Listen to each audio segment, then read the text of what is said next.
And here is the Writer's Almanac for Monday. It's the 3rd of February, 2020.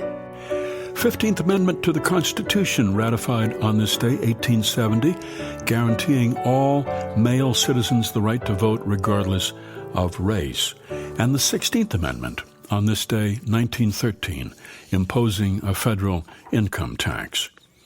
It's the birthday of Richard Yates, born Yonkers, New York, 1926. When he was in his 30s, he published his debut novel, Revolutionary Road. It got good reviews, but never sold many copies at all. And Richard Yates spent his life trying to pay his bills, considered himself a failure. He was an alcoholic, had terrible emphysema from smoking cigarettes, used an oxygen tank toward the end of his life. When he died, he was at work on a novel based on his experience working as a speechwriter for Bobby Kennedy.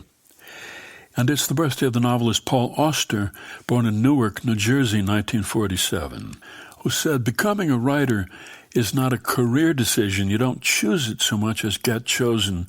And once you accept the fact that you're not fit for anything else, you have to be prepared to walk a long, hard road for the rest of your days."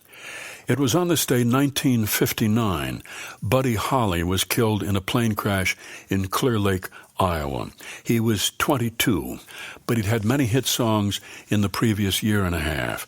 He died in a plane along with Ritchie Valens, who had recorded La Bamba, and J.P. Richardson, known as the Big Bopper.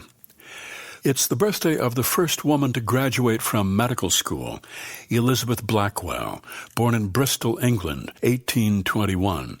Came to this country hoping to become a doctor because she knew that many women would rather discuss their health problems with another woman. She read medical texts, studied with doctors. She was rejected by all the big medical schools, but finally the Geneva Medical College, which later became Hobart College, upstate New York, accepted her. She was obviously qualified to study, and so the faculty turned the decision over to the students, male students, who voted unanimously to accept her. Although they still considered that many subjects were too delicate for a woman, they didn't think that she should be allowed to attend lectures on the reproductive system. But she graduated, she became a doctor, and she opened the New York Infirmary for Women and Children, Elizabeth Blackwell. And it's the birthday of Gertrude Stein, born Allegheny, Pennsylvania, 1874. Dropped out of medical school, moved to Paris with her brother Leo. They started collecting art together. They got to know artists, Matisse and Picasso. Gertrude Stein knew Picasso at a time when he was experimenting with cubism, trying to depict objects from multiple angles at the same time. And she decided to do the same with language and created a style of repeating words and phrases, highlighting the sounds of words rather than their literal meaning. And it's the birthday of the man who said, "I'm not a very good writer, but I'm an excellent rewriter." James Michener, born in Doylestown, Pennsylvania, 1907, author of Tales of the South Pacific and many other books. Here's a poem by Grace Paley, middle-age poem. With what joy I left home to deposit $1,119 in the bank. I was whistling and skipping. You would think I had a new baby and a new cradle.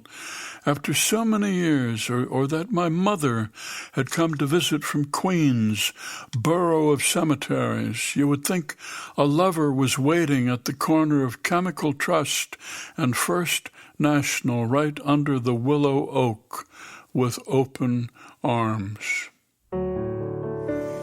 Middle-Age Poem by Grace Paley from her collection Begin Again, published by Farrar, Straus and Giroux, and used by permission here on the Writer's Almanac. Funded by donations from listeners like you, now available on PRX for distribution by your local radio station. Be well, do good work, and keep in touch.